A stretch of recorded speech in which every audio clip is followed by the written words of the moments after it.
शुरू करें। गुरु परंपरा योग संस्थान में आपका स्वागत है। हम लोग अभी तक जो पढ़ चुके हैं, हठ प्रदीपिका हमारा हो गया, घिरन संहिता हमारा हो गया, उधर आपका वशिष्ठ संहिता हो गया, गोरक्ष संहिता हो गया। 4 ग्रंथ कंप्लीट हो चुके हैं। हठ रत्नावली और योग बीज आज शुरू होगा, तो 4, 5 और 6, तो 6 इस तरह से बहुत जल्दी ही हमारा हठ योग के ग्रंथ हो जाएंगे। फिर उसके बाद शिव संहिता और सिद्ध सिद्धांत पद्धति 2 रह जाएगा। तो हम लोग शुरू करते हैं।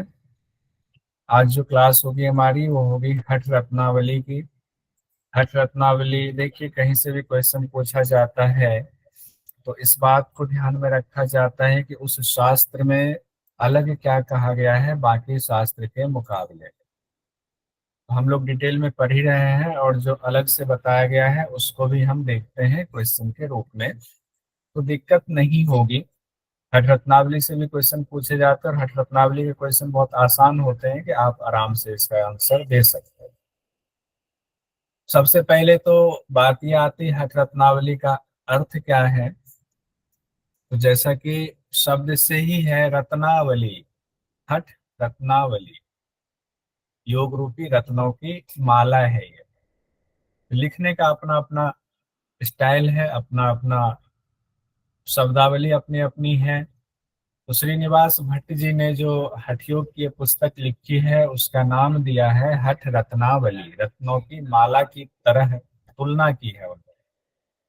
और श्रीनिवास भट्ट जी ने हठ रत्नावली में ही यानी इस पुस्तक में ही अपने बारे में भी बताया है, अपना परिचय भी दिया है उन्होंने। और अगर सवाल, ऐसे जनरली ये सवाल नहीं के बराबर आता, लेकिन फिर भी आपको जानकारी होनी चाहिए क्योंकि आप अपर लेवल पर हो, हायर एजुकेशन में हो, कल को पढ़ाने का मौका मिलेगा। तो आपको ये पता होना चाहिए श्रीनिवास भट्ट के पिता, जैसा कि उन्होंने खुद बताया है, कि महान ज्योतिष सरवर के पुत्र हैं। यानी कि उनके पिता का नाम था महान ज्योतिष सरवर, तो सरवर नाम हुआ। उन्होंने कहा कि वो बहुत बड़े ज्योतिषी थे मेरे पिता। और श्रीनिवास भट्ट अपने बारे में कहते हैं कि वो बहुत सारे शास्त्रों को उन्होंने पढ़ा है, बहुत सारे शास्त्रों को की जानकारी है उनको। तो बट ऑब्वियस है कि ये उनकी परंपरा में, उनके पारिवारिक ज्ञान की उनकी कुंजी रही है।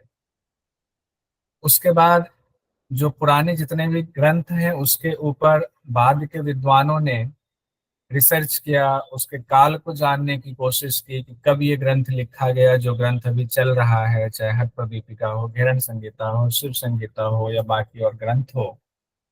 तो एक रिसर्चर हुए प्रोफेसर वेंटर रेड्डी। तो वेंटर रेड्डी ने ये रिसर्च के बाद अपना एक मत दिया कि 1625 से लेकर के 1695 ईस्वी तक ये ग्रंथ लिखा गया होगा, ऐसी मेरी मान्यता है।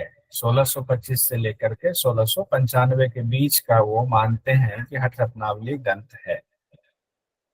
अब आते हैं हठ रत्नावली ग्रंथ में क्या क्या है। तो हठ रत्नावली ग्रंथ में 4 अध्याय हैं और मंत्रों की संख्या अलग अलग ग्रंथ में अलग अलग है। अलग अलग इन द सेंस कि इसमें अलग तो नहीं है, लेकिन कहीं पर अगर 3 लाइन को मिला करके एक मंत्र बताया गया है तो किसी शास्त्र में मिला करके 2 मंत्र बता दिया गया, एक लाइन का एक मंत्र, दूसरे तीसरे लाइन का अलग मंत्र बताया गया, उस हिसाब से संख्या बढ़ जाती है। तो ऐसे देखें तो 400 से लेकर 404 मंत्र तक संख्या आती है तकरीबन।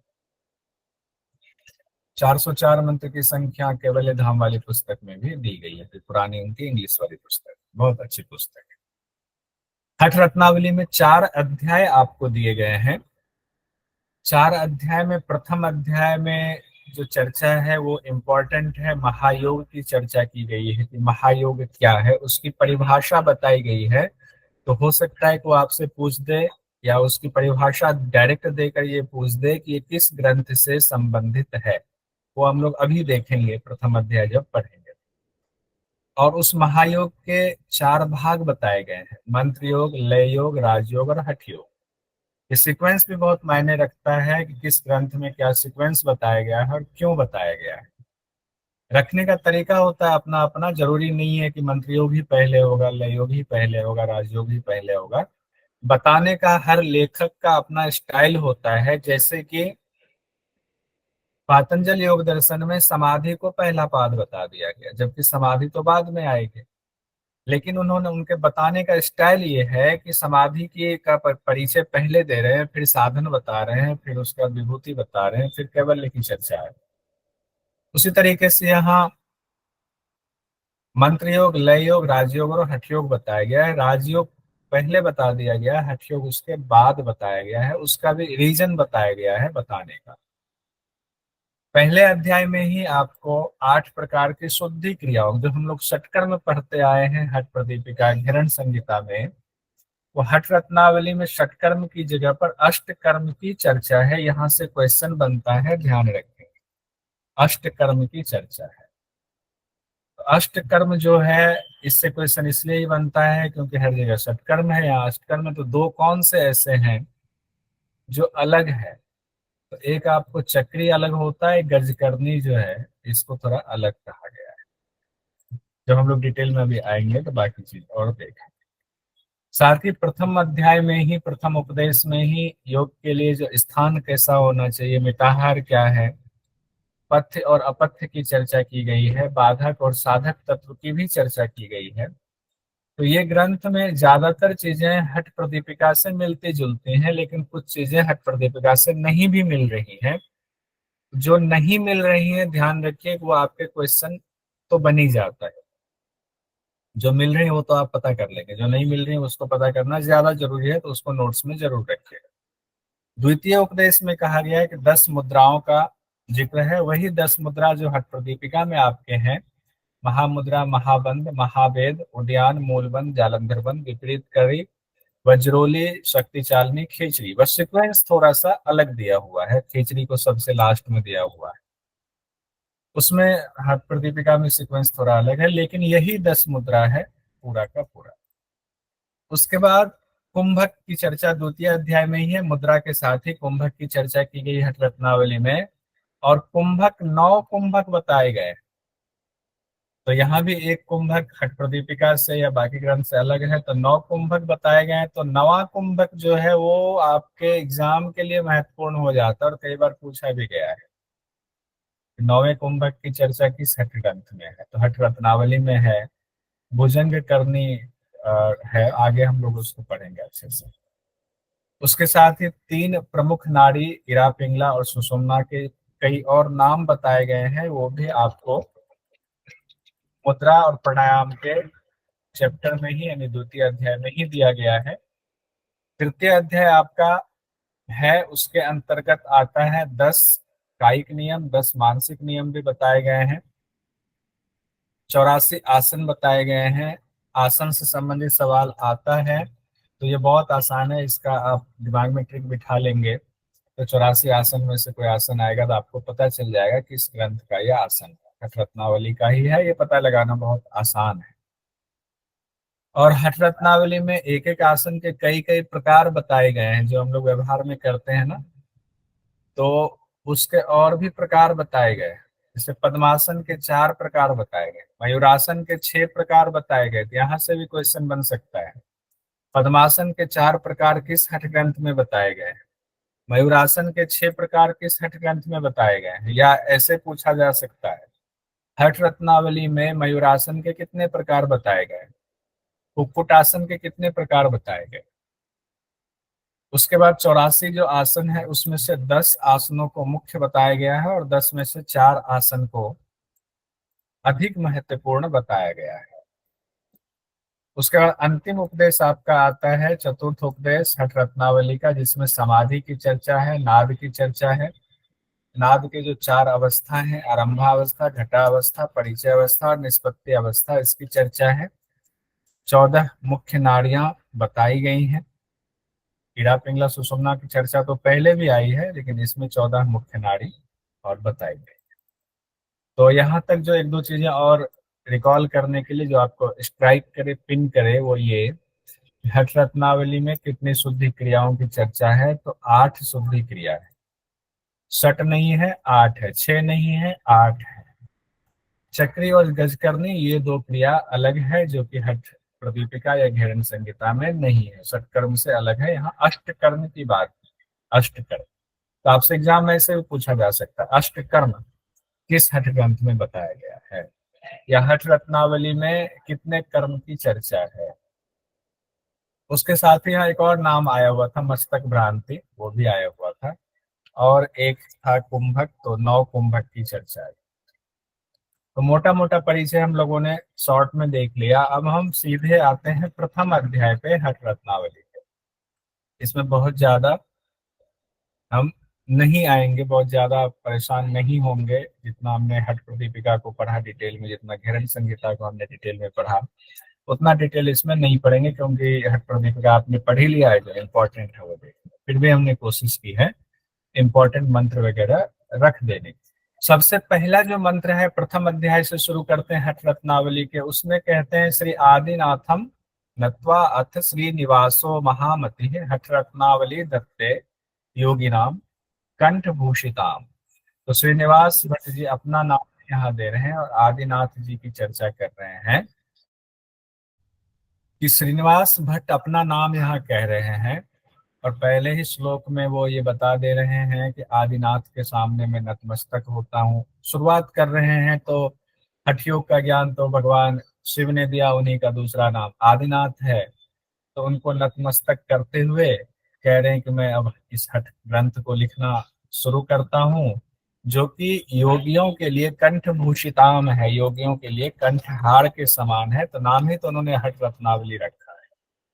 फिर दूसरे ही मंत्र में वो अपना परिचय देते हुए कहते हैं कि श्रीनिवास भट्ट जो कि महान ज्योतिष सरवर के पुत्र हैं, वेद उपनिषद पतंजलि कृत ग्रंथों, व्याकरण, प्रभाकरीय न्याय ग्रंथ, सारस्वतीय, सांख्य, वैशेषिक, तत्व चिंतामणि आदि ग्रंथों के ज्ञाता हैं, उन्होंने बताया हुआ है अपना परिचय देते हुए।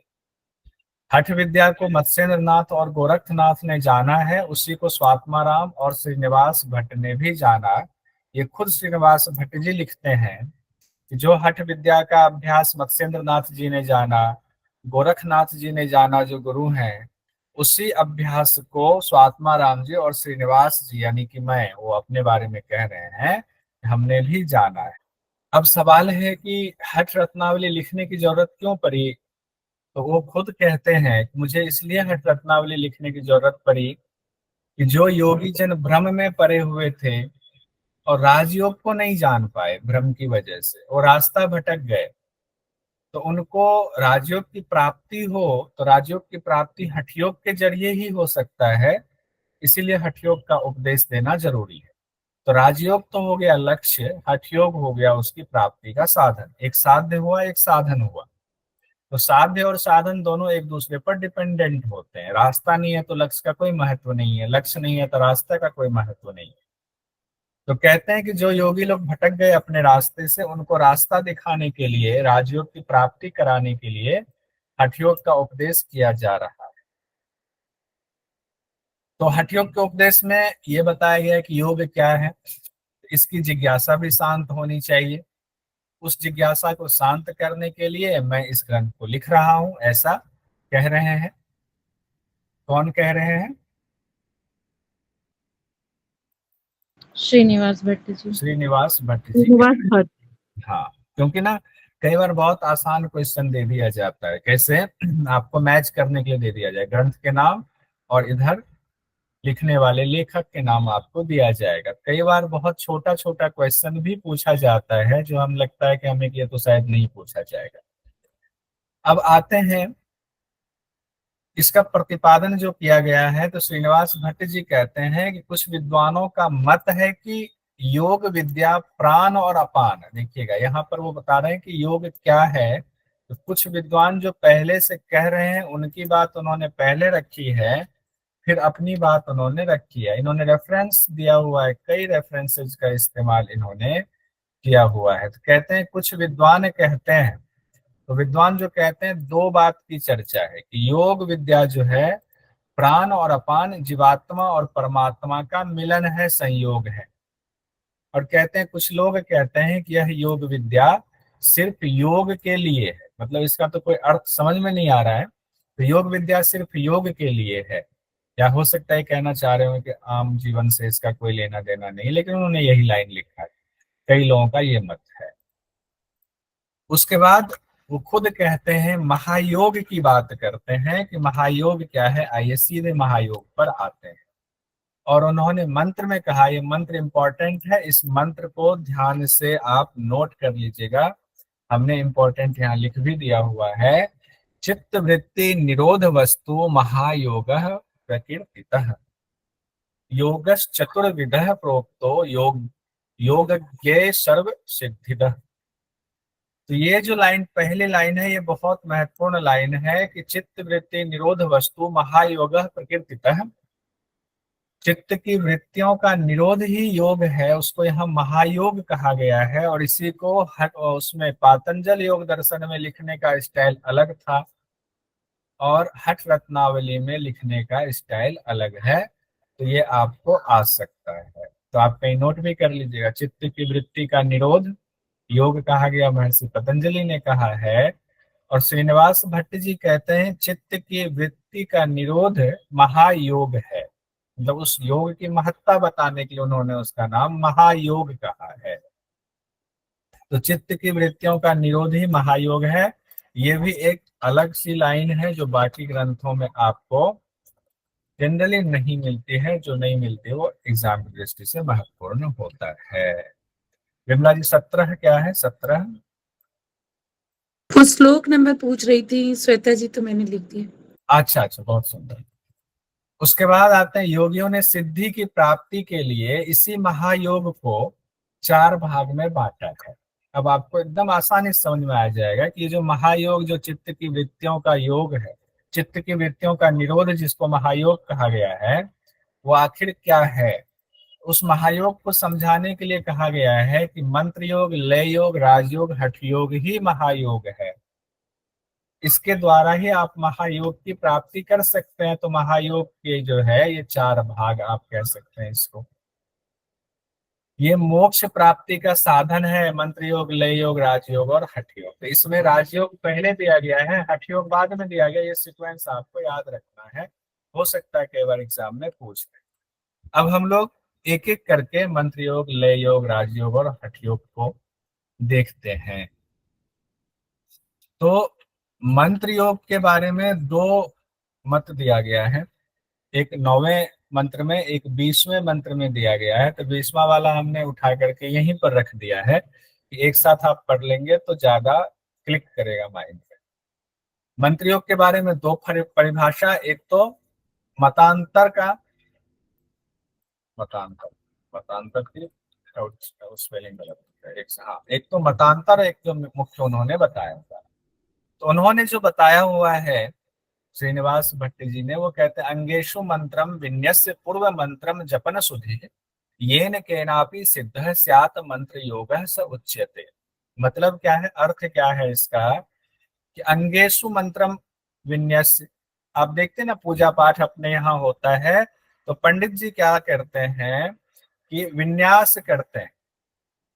विन्यास मतलब एक एक अंग को विन्यास करते हैं, एक एक अंग के लिए मंत्र निर्धारित करके मंत्र बोलते हैं, एक अंग को टच करते हैं, उस अंग पे ध्यान ले जाते हैं बेसिकली।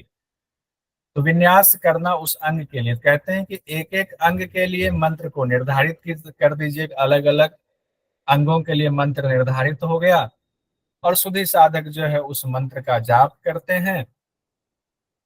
कहते हैं कि इस तरह कोई भी सिद्धि, ये न केनापि सिद्ध है, इस तरह कोई भी सिद्धि मंत्र योग से प्राप्त किया जा सकता है, मतलब मंत्रों से प्राप्त किया जा सकता है, वही मंत्र योग है। तो क्या हुआ, सिंपल सा है, एग्जाम की दृष्टि सिंपल है, ये बहुत व्याख्या में नहीं जाएगी। मंत्र योग किसको कहा गया है रत्नावली में, तो शरीर के अलग अलग अंगों के लिए मंत्र को पहले निर्धारित करना और फिर उसका जाप करना, तो इस तरह से सिद्धि प्राप्त होती है, यही मंत्र योग कहा गया है। उसके बाद मतांतर के बारे में कहते हैं, कुछ और मत के मुताबिक, मतांतर मतलब कुछ और मत है मंत्र योग के बारे में, उसके बारे में श्रीनिवास भट्ट जी कहते हैं, मकारेण मनः प्रोक्तम त्रकारः प्राण उच्यते मनः प्राण समायोगाद योगो वे मंत्र संज्ञकः। मतलब कि मकारेण मनः प्रोक्तम, प्रोक्तम मतलब कहा गया, संज्ञा दी गई है कि मकार जो है वो मन है और त्रकार जो है वो प्राण है। तो मकार मन त्रकार प्राण, मन और प्राण का समायोगाद मतलब मिलना ही मंत्र संज्ञक, मंत्र योग कहा गया है। मंत्र संज्ञक मतलब नाम, संज्ञा है मंत्र। तो मन और प्राण का मिलना ही मंत्र योग कहा गया है। दूसरे मंत्र, दूसरे मतांतर में, दूसरे मत के मुताबिक मन और प्राण का मिलना ही मंत्र योग है। और पहले मत के मुताबिक क्या है, जो श्रीनिवास भट्ट जी ने बताया, तो अलग अलग अंगों का के लिए मंत्र को निर्धारित करके उसका जाप करेंगे, कोई भी सिद्धि प्राप्त कर सकता है। तो मंत्र योग के बारे में इतना ही कहा गया है, कोई भी सिद्धि प्राप्त कर सकता है, यही बात कही गई है, अलग से कोई फल नहीं बताया गया है। उसके बाद आते हैं लय योग पर। लय योग के बारे में कहा गया है, लय योगात चित्त लयात संकेत अस्तु प्रजायते आदिनाथेन तु लया सार्ध कोटि रुदिरिता। कहते हैं कि जब चित्त पूरी तरह से, लय योगात चित्त लयात, जब चित्त पूरी तरह से एकाग्र हो जाता है और लीन हो जाता है, लयात, तो संकेत के द्वारा, संकेत अस्तु प्रजायते, संकेत के द्वारा लय की प्राप्ति होती है। यहाँ एक संकेत शब्द कहा गया है, इसकी चर्चा बाद में भी आई हुई है कि संकेत क्या है, उसका थोड़ा बहुत डिटेल तो नहीं बताया गया है संकेत के बारे में, लेकिन बाद में भी आपको संकेत की चर्चा आएगी। और संकेत की चर्चा आपके इड़ा पिंगला और सुषुम्ना को जब बताया गया है द्वितीय अध्याय में, वहां पर संकेत और श्रृंखला शब्द आया हुआ है, वहां पर हम संकेत ध्यान रखिएगा पढ़ेंगे। लेकिन यहाँ लय योग के दौरान संकेत शब्द का इस्तेमाल किया गया है। फिर से देखते हैं, जब चित्त पूरी तरह से एकाग्र हो जाता है, पहले तो चित्त एकाग्र होगा, इधर उधर से हटेगा, जहां जहां चित्त है एकाग्र हो जाएगा, शांत होगा, तो कहीं जाके लीन होगा, किसी चीज में आप लगाएंगे तो ध्यान लगेगा। तो कहते हैं जब चित्त पहले तो एकाग्र होता है, फिर चित्त लय लय होता है, और लय होता है तो संकेत के द्वारा लय की आपको प्राप्ति होती है। अब कहते हैं कि ये कैसे क्या है, तो कहते हैं आदिनाथ भगवान जो है, भगवान शिव जो है, उन्होंने लय 1 करोड़ से अधिक विधि लय की बताई। यानी कि लय मतलब सीधी सी बात जान लीजिए, समाधि, लय मतलब समाधि। तो समाधि की विधि भगवान शिव ने 1 करोड़ से ज्यादा बताया हुआ है। और बाद में ये शब्द भी आता है, 1 करोड़ से ज्यादा, 1.25 करोड़ के आसपास लय की विधि बताई है। उसमें से नादानुसंधान भी एक लय है, नादानुसंधान को सबसे प्रमुख लय बताया गया है। तो अगर कहीं पूछा जाए नादानुसंधान क्या है, तो नादानुसंधान लय की एक विधि है, यानी समाधि की एक विधि है नादानुसंधान। अब आते हैं कि संकेत विधि शब्द का इस्तेमाल कहाँ आया, लय योग में आया। अब आगे कहते हैं, भ्रू मध्य दृष्टि मात्रेन परः संकेत उच्यते शिरः पाश्चात भागस्य ध्याने मृत्युंजयः परः। लय योग साधना के लिए योगी अपने सिर को पीछे की ओर ले जाए। ये बिल्कुल डिफरेंट है, इसलिए मैंने यहाँ इंपॉर्टेंट लिखा है। संकेत विधि जो यहाँ पर बताया गया, जो संकेत बाद में भी शब्द आएगा, लेकिन यहाँ जो बताया गया इंपॉर्टेंट इसलिए लिखा है कि ये बाकी ग्रंथों में आपको नहीं मिलता है। तो कहते हैं लय योग साधना जो साधक कर रहा है, हम आप जो भी कर रहे हैं, तो अपने सिर को पीछे की ओर ले जाएंगे। सिर को पीछे ले गए, भूमध्य पर दृष्टि ले जाएंगे और मृत्युंजय पर ध्यान लगाएंगे, यही संकेत विधि है। हालांकि ये बहुत अधूरा सा लग रहा है, बिना गुरु के इसका पूरा ज्ञान हो ही नहीं सकता। तो क्या है, संकेत विधि में आपसे ये दे दिया जा सकता है कि सिर को पीछे ले जाएं, भूमध्य पर दृष्टि लगाएं, मृत्युंजय का ध्यान लगाएं, निम्न में से इसे क्या कहा गया है। 4 ऑप्शन आपके सामने आ सकता है, इस तरह से क्वेश्चन पूछा जा सकता है। या एक तो ये हो सकता है कि संकेत विधि के द्वारा किस योग की सिद्धि होती है, तो लय योग की सिद्धि संकेत विधि के द्वारा हो। तो संकेत विधि क्या होता है, मेघा ठाकुर जी एक बार बता दीजिए 2 लाइन में जल्दी से, संकेत विधि। बाकी लोग मनी मन। सिर को पीछे की ओर ले जा करके दृष्टि को भ्रू मध्य में लगाना है और मृत्युंजय का वो करना है, ध्यान करना है। मृत्युंजय का ध्यान, दृष्टि भूमध्य पर और ध्यान मृत्युंजय का होगा। सिर पीछे ले जाना है। हाँ, सिर को पीछे ले जाना है, अपने सिर को पीछे ले जाना। इसको भी थोड़ा कलर कर देते हैं। तो ये संकेत विधि है, इसको कहीं जरूर लिख लीजिएगा, भले आप ये इंतजार करें नोट्स तो मिलेगा ही मिलेगा। हाँ मिलेगा ही नोट्स, इसमें कोई दो मत थोड़ी है, लेकिन अपने लिखेंगे तो याद रहेगा। तो ये अभ्यास बिल्कुल अलग है, मैंने ये भी लिख दिया है, इसलिए इससे सवाल पूछने की संभावना बनी रहती है। अब ये भी देख लिया। अब इसके बाद कहते हैं श्रीनिवास भट्ट जी, हम लोगों के लिए तो बहुत पूजनीय है। श्री आदिनाथेन सपाद कोटि लय प्रकारा कथिता जयंतो नादानुसंधान कमेव कार्य मन्यामहे मान्य तमम लया नाम। वही बात जो भी हमने कही कि भगवान शिव ने लय के 1.25 करोड़ विधियां बताई हुई हैं, सपाट कोटि लय प्रकारा, उनमें से नादानुसंधान जो है वो एकमात्र सबसे प्रमुख जो है लय की विधि है, यानी समाधि तक पहुंचने की विधि है। उसके बाद सबसे, हाँ ये तो बहुत कॉमन सी बात है, कई ग्रंथों में आप लोगों ने पढ़ा होगा। सवाल बनता है कि लय की सबसे प्रमुख विधि कौन सी है, तो नादानुसंधान लय की सबसे प्रमुख विधि है। लय योग के लक्षण अब क्या क्या बताए गए हैं, इसमें थोड़ा सा देखा आपने, मंत्र योग में कुछ इतना ज्यादा डिटेल नहीं बताया गया, 2 बातें बताई, लेकिन लय योग के लक्षण भी बताए गए, संकेत विधि भी बताई गई है, उसी में नादानुसंधान की भी बात आई हुई। तो इसके क्या क्या लक्षण बताए गए हैं, तो कहते हैं लयो लय इति प्राहु कीदृशम लय लक्षणम अपुनर्भव संस्थानम लयो विषय विस्मृति है। लय योग के लक्षण में कहा गया, लय योग की जब आपको प्राप्ति होती है, लयो लय इति प्राहु, जब आपको प्राप्ति होती, मतलब कहा गया है कीदृशम लय लक्षणम, क्या लक्षण है, अपुनर्भव संस्थानम, जो आपके पहले के अनुभव है, पहले के अपुनर्भव, तो पुनर्भव जो पहले का अनुभव है, आ हो जाना, भूल जाना, वो अनुभव अब नहीं रहेंगे। पहले के जो अनुभव है उनकी जरूरत नहीं, आपके दिमाग में कचरा के समान है, तो पहले के अनुभव को भूल जाना, पहली बात। दूसरी बात कहा गया लयो विषय विस्मृति है, इंद्रियों के लिए कोई विषय अवशेष नहीं रह जाता है, क्योंकि जब आपका लय हो जाता है, समाधि मिल जाती है ना, तो आपके मन के सारे संशय दूर हो जाते हैं, तो फिर आपको पुरानी चीजों की जरूरत नहीं पड़ती, आप आत्मा से आत्मा में प्रसन्न रहते हैं। तो लय के 2 लक्षण बताए गए हैं कि पहले का अनुभव भूल जाएंगे और इंद्रियों के लिए कोई विषय आपका शेष अब नहीं रह जाएगा, यानी इंद्रिय अब जो है ना परिपूर्ण हो गई है, उनको इच्छा ही नहीं है कहीं भागने, इंद्रिय शांत स्थिर, ऊपर ही तो चित्त स्थिर की बात कही गई।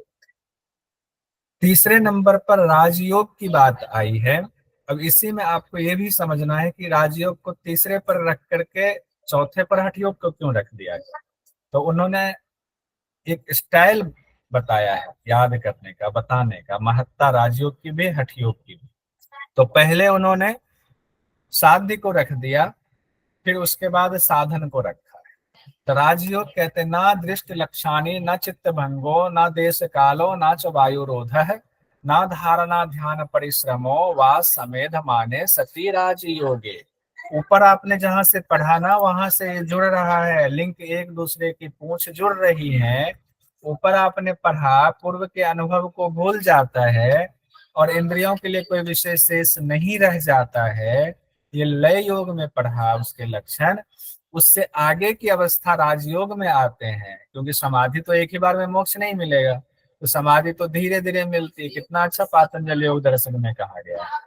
फिर संप्रज्ञात के भी 4 स्तर बताएंगे, फिर असंप्रज्ञात में आएंगे, वहां भी धर्म में एक समाधि, फिर जाके आपको मिलता है कैवल्य की प्राप्ति। तो स्टेप बाय स्टेप मिलता है, स्थूल से सूक्ष्म की तरफ।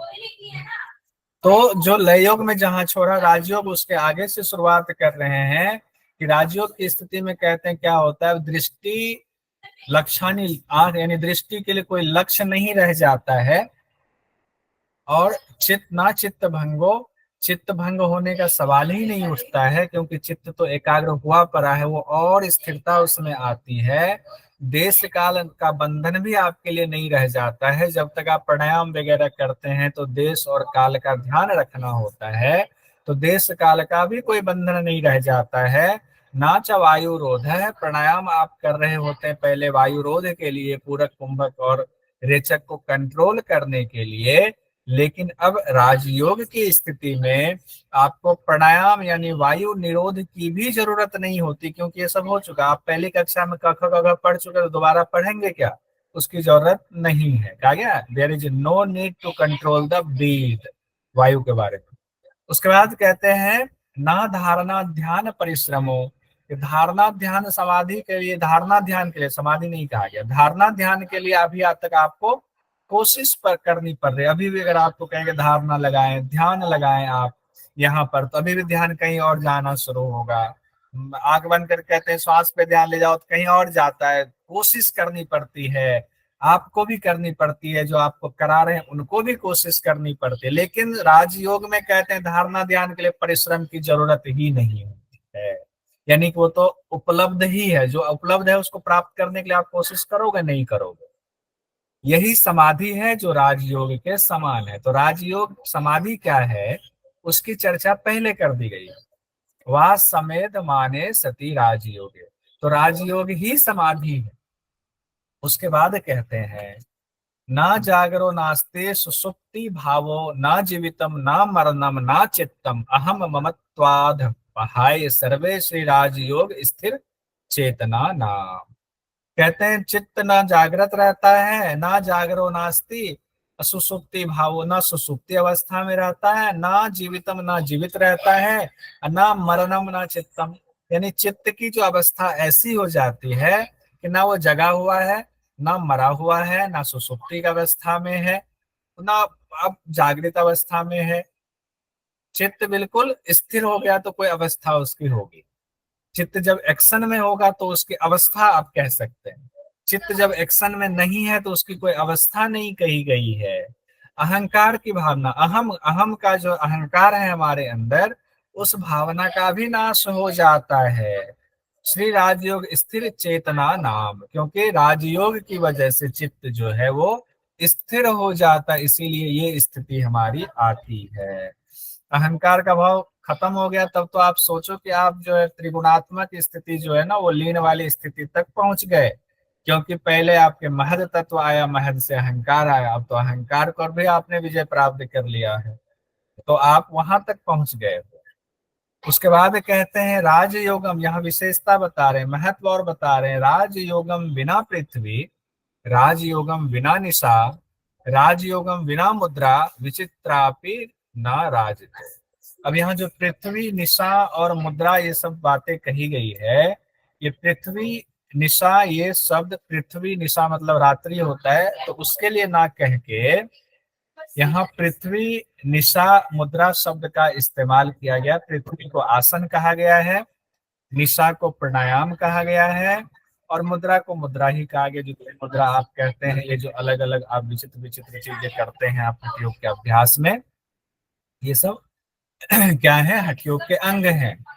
तो यहाँ पृथ्वी हो गया आपका आसन, निशा हो गया प्राणायाम, और ये राजयोगम बिना मुद्रा, ये कहते हैं राजयोग का अगर उद्देश्य आपका नहीं है, जैसे आप हम सब लोग करते हैं, रोज आसन करते हैं, प्राणायाम करते हैं, मुद्रा का भी अभ्यास बहुत लोग करते होंगे, और ध्यान भी करते होंगे। तो जो अभ्यास आप रोज कर रहे हैं वो क्यों कर रहे हैं? अगर उसका उद्देश्य राजयोग नहीं है, अगर उसका उद्देश्य आपका राजयोग नहीं है, तो वो करने का कोई फायदा नहीं। क्या करने का? आसन करने का फायदा नहीं, प्राणायाम करने का फायदा नहीं, मुद्रा करने का फायदा नहीं। तो महत्व देखिए तभी होगा जब उसका कुछ उद्देश्य होगा। आप एक क्लास में पढ़ रहे हैं, इसका कुछ उद्देश्य नहीं है, तो पढ़ने का कोई फायदा नहीं। तो फिर हठयोग का क्या उद्देश्य है? तो राजयोग की प्राप्ति, यहाँ से सिद्धि होती है उसके। हाँ, पूछ ही लो सवाल पिंकी, तो फिर हम आगे बढ़ेंगे। पूछो। नहीं सर, गलती से हो गया। अच्छा कोई बात नहीं, गलती से हुआ तो कोई बात, गलती से नहीं भी होता पूछते तो भी और अच्छा लगता है। पीठानी, उसके बाद कहते हैं पीठानी कुंभकाश चित्रा दिव्यानि कर्णानि च सांगो अपि च हठाभ्यासो राजयोग फलार्थतः। कहते हैं हठयोग के जो अंग है ना, पीठानी से यहाँ तात्पर्य लगाया गया है आसन से ऊपर, पृथ्वी को आसन कहा गया था। और हर व्याख्याकार ने वही उस अर्थ लगाया, पृथ्वी का आसन, निशा का प्राणायाम ही लगाया हुआ है, इसीलिए उसमें कोई संशय नहीं रखना चाहिए। यहाँ पीठानी का अर्थ लगाया गया आसन, कुंभक का कुंभक ही है, और अनेक दिव्य मुद्राएं भी होती हैं, तो उसको कहा गया दिव्यानिश चित्रा कर्णानी। तो और जो मुद्राएं होती हैं, कहते हैं ये सारे जो अभ्यास है ना, किस लिए किए जाते हैं, तो इन हठ योग के अभ्यासों के द्वारा राजयोग की प्राप्ति होती। पहला तो कहा गया राजयोग उद्देश्य है, उस उद्देश्य की प्राप्ति, उसी को फिर दूसरे तरीके से कह रहे हैं कि रास्ता हो गया हठ योग और आपकी मंजिल है राजयोग। यहाँ राजयोग आपका कंप्लीट हो गया। उसके बाद आते हैं हठ योग पर। हठ योग के बारे में कहते हैं चौथा जो प्रकार महायोग का है, महायोग का प्रकार हम पढ़ रहे हैं। हठ योग के बारे में कहते हैं 18वें मंत्र में कहा गया है, महामुद्रा दिदशकम कर्माण्य अष्टोच कुंभका चतुर्शित्यासनानि प्राहुश्चैत छठा अव्यहम। कहते हैं महामुद्रा, महामुद्रा दिद शकम, जो ये महामुद्रा आदि जो 10 मुद्राएं हैं, दिद शकम 10 आदि जो मुद्राएं हैं, और जो कर्मान्य अष्टोच कुंभका है, और जो आप करते हैं 8 कुंभक को, यहाँ 9 कुंभक नहीं कहा गया, 8 कुंभक कहा गया, तो परेशान नहीं होंगे। 9 कुंभक की चर्चा एक जगह की गई है, कुंभक का नाम भी बताया गया, उसको कैसे करना ये भी बताया गया, लेकिन 2 जगहों पर अष्ट कुंभक बोला गया है, ये भी ध्यान रखेंगे, तो कंफ्यूजन में ऐसा ना हो। एक कई बार होता है कि आपने क्लास लाइव लिया नहीं, आपने वीडियो देखा नहीं, और आपने नोट्स में देखा कि अष्ट कुंभक और 9 कुंभक सर ने बताया हुआ था, कहीं लिखा है, और आप अचानक से बुक खोला, बुक में आपके सामने आ गया अष्ट कुंभक, आप तुरंत बुक का फोटो खींचते हो, मुझे व्हाट्सएप कर देते हो कि आपने तो 9 कुंभक बताया अपने नोट्स में, और देखिए पुस्तक में तो 8 ही कुंभक लिखा हुआ है, मंत्र में भी लिखा हुआ है, तो ये कैसे गड़बड़ हो गया, इसको क्या है समझा। ये इसलिए होता है जब आप जल्दबाजी में होते, आप पूरा नोट्स नहीं पढ़ते, आप वीडियो देखने का समय नहीं है। तो देखिए यूजीसी नेट जेआरएफ सिलेबस बहुत बड़ा है, इसमें बहुत मेहनत करनी है, इतना शॉर्टकट यूजीसी नेट का नहीं होता। या तो आप पूर्व जन्म से बहुत ज्ञानी हैं, या एक्स्ट्रा ऑर्डिनरी आपके पास ज्ञान है, तो आप थोड़ा पढ़ के भी आपका हो जाएगा, लेकिन इसमें बहुत पढ़ना पड़ता है। लेकिन परेशान होने की जरूरत नहीं, निरंतर आप पढ़ते रहो, नहीं कैसे होगा, जब मेरा हो गया तो आपका भी होगा। तो कहते हैं महामुद्रा आदि जो 10 मुद्राएं हैं, 8 कुंभक जो बताए गए हैं, और चतुर्शित्या आसनानी 84 जो आसन बताए गए हैं, प्राहु ये कहा गया है, हठ योग के अंग कहा गया है। तो हठ योग के अंग में मुद्रा, कुंभक, आसन, ये सब हठ योग के अंग कहे गए हैं। उसके बाद फिर से कहते हैं हठम बिना राजयोगो राजयोगाम बिना हठ है व्याप्ति ही स्याद बिना भूता है श्री राज हठ योग यो हो। हठ रत्नावली पढ़ रहे हैं हम लोग, श्रीनिवास भट्ट इनके लेखक हैं, श्रीनिवास भट्ट जी लिखे जा रहे हैं, बताए जा रहे हैं, और हमें उस ज्ञान को आत्मसात करना है। परीक्षा की दृष्टि से तो जरूर, और ज्ञान की दृष्टि से गुरु को ढूंढे, गुरु बताए। कहते हैं हठ योग के बिना राजयोग, और राजयोग के बिना हठ योग सिद्ध नहीं होता है, संपन्न नहीं होता है, पूर्ण नहीं होता है। क्यों? क्योंकि एक दूसरे के पूरक हैं, दोनों एक दूसरे पर निर्भर है। क्यों निर्भर है? क्योंकि एक लक्ष्य है, एक रास्ता है। अगर रास्ता है, लक्ष्य नहीं है, तो रास्ता का इम्पोर्टेंस नहीं है। लक्ष्य है और रास्ता है ही नहीं लक्ष्य तक पहुंचने का, तो लक्ष्य का कोई इम्पोर्टेंस नहीं है। इसीलिए लक्ष्य और रास्ता, लक्ष्य यानी साध्य और साधन, दोनों एक दूसरे का पूरक है, एक दूसरे पर निर्भर है। तो कौन निर्भर है?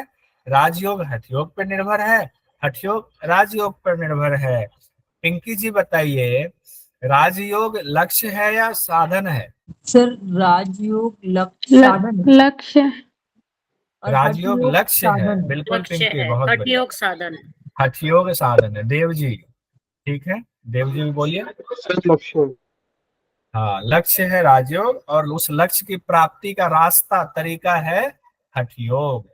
उसके बाद कहते हैं अपान वृत्ति माकृष्य प्राणो गच्छति मध्य में राजते गगनाम भोजे राजयोग वस्तु तेन वये। कहते अपान की गति को नियंत्रण करने से, अपान वृत्ति माकृष्य, वृत्ति का तात्पर्य यहाँ कहा गया है कि अपान जो कार्य कर रहा है, अपनी वृत्ति में लगा हुआ, यानी गति, अपान का काम है गति करना। तो अपान की जो वृत्ति है, जो कार्य है, उसको नियंत्रित करने से क्या होता है, प्राणो गच्छति मध्य में। मध्यमा का मतलब होता है सुषुम्ना। अगर कहीं मध्य का आ गया, मध्यमा आ गया नाड़ी के संदर्भ में, तो मध्यमा मतलब बीच का। तो बीच की नाड़ी कौन सी होती है, सुषुम्ना नाड़ी होती है। कहते अपान वायु को जब आप नियंत्रित करते हो तो प्राण जो है सुषुम्ना में प्रवाहित होता है। राजते गगनाम भोजे राजयोग वस्तु तेन। अब गगनाम भोजे, राजते गगनाम भोजे कहा गया। गगन मतलब क्या होता है, खे, आसमान को गगन कहते हैं। और ब्रह्मरंध्र के लिए खे यानी गगन का इस्तेमाल किया जाता है। तो जब आपका आपका प्राण सुषुम्ना में जाता है तो कहाँ जाने के लिए जाता है, फाइनल डेस्टिनेशन क्या है उसका, ब्रह्मरंध्र में पहुंचता है। तो जब कहते हैं जब ब्रह्मरंध्र में प्राण पहुंचता है तो राजयोग की प्राप्ति होती है। तो अब आप पूछ सकते हैं या आपके दिमाग में आएगा या कोई पूछे कि राजयोग की प्राप्ति कैसे मानेंगे, तो आप रेफरेंस लेकर कह सकते हैं कि हठ रत्नावली में कहा गया है जब प्राण सुषुम्ना में जाता है और सुषुम्ना में जाने के बाद जब ब्रह्मरंध्र में पहुंच जाता है, गगनाम भोजे, गगन में पहुंच जाता है ब्रह्मरंध्र में, तो तब माना जाता है कि राजयोग की प्राप्ति। उसके बाद फिर से यहाँ बीच में हठयोग बताते बताते राजयोग की थोड़ी सी चर्चा आई, क्योंकि एक दूसरे का पूरक है इसीलिए। फिर से हठयोग के बारे में कह रहे हैं श्रीनिवास भट्ट जी, कहते हैं देखो हठयोग का, हम लोग हठयोग शब्द सुनते हैं, कई बार पूछो किसी से हठयोग का अर्थ क्या है तो लोग कह देते हैं, जिन्होंने ज्यादा गहराई में नहीं पढ़ा हुआ है, कहते हैं हठयोग मतलब होता है जिद से किया गया योग, बहुत जबरदस्ती से किया गया योग। तो ऐसा नहीं है। हठ रत्नावली में कहा गया हकारेण उच्यते सूर्य ठकार चंद्र संज्ञक चंद्र सूर्य समीभूते हठस्थ परमार्थ दह। हकारेण उच्यते सूर्य, हकारेण को सूर्य कहा गया है, ठकार को चंद्रमा संज्ञक मतलब नाम दिया गया है, ठकार चंद्रमा है। और चंद्र सूर्य, चंद्रमा और सूर्य यानी हकार और ठकार का समीभूत होना, दोनों का मिलना, यही हठ योग है। हठ योग पद तभी प्राप्ति होगी। तो हकार क्या हुआ, सूर्य नाड़ी, राइट नोस्ट्रल हकार है, राइट नोस्ट्रल हकार है। बच्चों की तरह याद कर लीजिए अगर आप इसको इस्तेमाल नहीं करते, ऐसे सबको याद, लेकिन कई बार पूछा जाता तो हम हकार ठकार में इड़ा पिंगला में परेशान हो जाते हैं। हकार सूर्य नारी, हकार हॉट, हकार ऐसे याद रखे, ट्रिक लगा ले, हकार हॉट है, ठकार ठंडा है। ह से हॉट, ठा से ठंडा, तो हॉट क्या होगा, सूर्य हॉट है, ठा से ठंडा, चंद्रमा क्या है, ठंडा है, तो हकार हो गया राइट नोस्ट्रल, ठकार हो गया लेफ्ट नोस्ट्रल। और ठकार हकार को चंद्र सूर्य समीभूते, हकार और ठकार को समीभूते मतलब एक मिलाना, यही हठ योग है।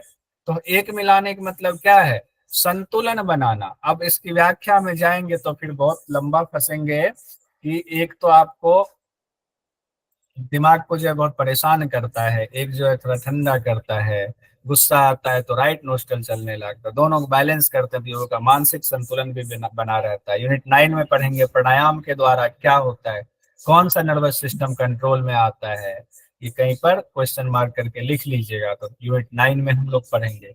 पिक्चर में मैंने ये बनाई हुई है, कहीं से लिया हुआ, ये फोटो मैंने खुद बनाई है।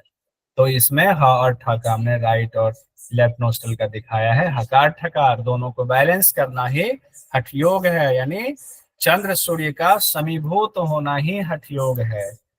हम लोग मंत्र योग को फिर से देखते हैं। मंत्र योग हमने देखा था, अलग अलग अंगों के लिए मंत्र निर्धारित करके उसका जाप करना, उच्चारण करना, उससे जो सिद्धियां मिलती है, उससे सबको सिद्धियां मिलती हैं, इस तरह से मंत्र योग है।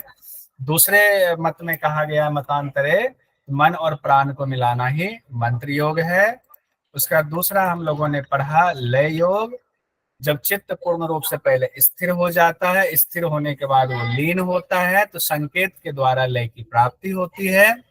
तो संकेत के बारे में भगवान शिव ने यहाँ पर बताया हुआ है कि सिर को पीछे करेंगे, भूमध्य पर दृष्टि ले जाएंगे, मृत्युंजय का ध्यान करेंगे, वही जो है आपका संकेत विधि है। हालांकि बाद में एक जगह और संकेत की चर्चा है, यहाँ यही कहा गया है। उसके बाद राजयोग है तीसरा आपका महायोग का पार्ट, जब आंखों के लिए कोई लक्ष्य नहीं रह जाता, क्योंकि अब इंद्रियां विषयों से विमुख हो गई हैं, अब चित्त अब देश काल से बंधा नहीं होता है, धारणा ध्यान की भी अब प्रयास करने की उसकी भी जरूरत नहीं होती है, तो ये राजयोग की स्थिति मानना चाहिए। कहते तब चित्त की कैसी स्थिति होती है, तो ना चित्त जागृत है, ना सुषुप्त अवस्था में है, ना मृत अवस्था में है, ना जीवित है। चित्त स्थिर और अहंकार जो है सब नष्ट हो जाता है। तो कैसे प्राप्त करना है, तो कहा गया राजयोग को प्राप्त करने के लिए हठयोग के जो अंग हैं उसका अभ्यास करेंगे तब आपको राजयोग की प्राप्ति होगी। उसमें भी कहा गया है कि अपान वायु को नियंत्रित करने से प्राण वायु सुषुम्ना में जाता है, फिर ब्रह्मरंध्र तक पहुंचता है, तो यही राजयोग की प्राप्ति है।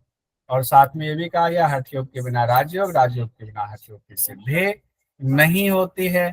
उसके बाद कहा गया है चौथा हठयोग में कि हठयोग क्या है, तो हठयोग कहा गया कि 10 मुद्रा, 8 कुंभक, बाकी शुद्धि क्रिया और 84 आसन, ये सब जो है हठयोग का अभ्यास है। लेकिन अर्थ समझाया गया ह और ठ का। हकार मतलब सूर्य, ठकार मतलब चंद्रमा। हकार और ठंकार का मिलना, उनका समस्थिति में आना, सामंजस्य होना, यही हठयोग है। और वो होगा कैसे, जब उनसे संबंधित जो मुद्रा है, कुंभक है, शुद्धि क्रिया है, आसन है, उनका अभ्यास करेंगे तब होगा। साथ ही कहा गया है हठयोग के अभ्यास के दौरान ये आयत आई थी बात कि अनवरत जब अभ्यास कोई करता है तो जवान बुजुर्ग रोगी कोई भी हो तो उसको योग में सफलता मिलती है। बुजुर्ग भी है, रोगी भी है, अगर वो अनवरत करेगा, लगातार करेगा, तो उसको योग में सिद्धि मिलेगी। तो आज यहीं तक हम लोग रहने देते हैं, थोड़ा सा इसको और बढ़ाना था, थोड़ा नहीं बढ़ पाया, कोई बात नहीं। देखिए कल थोड़ा सा फास्ट खींचेंगे।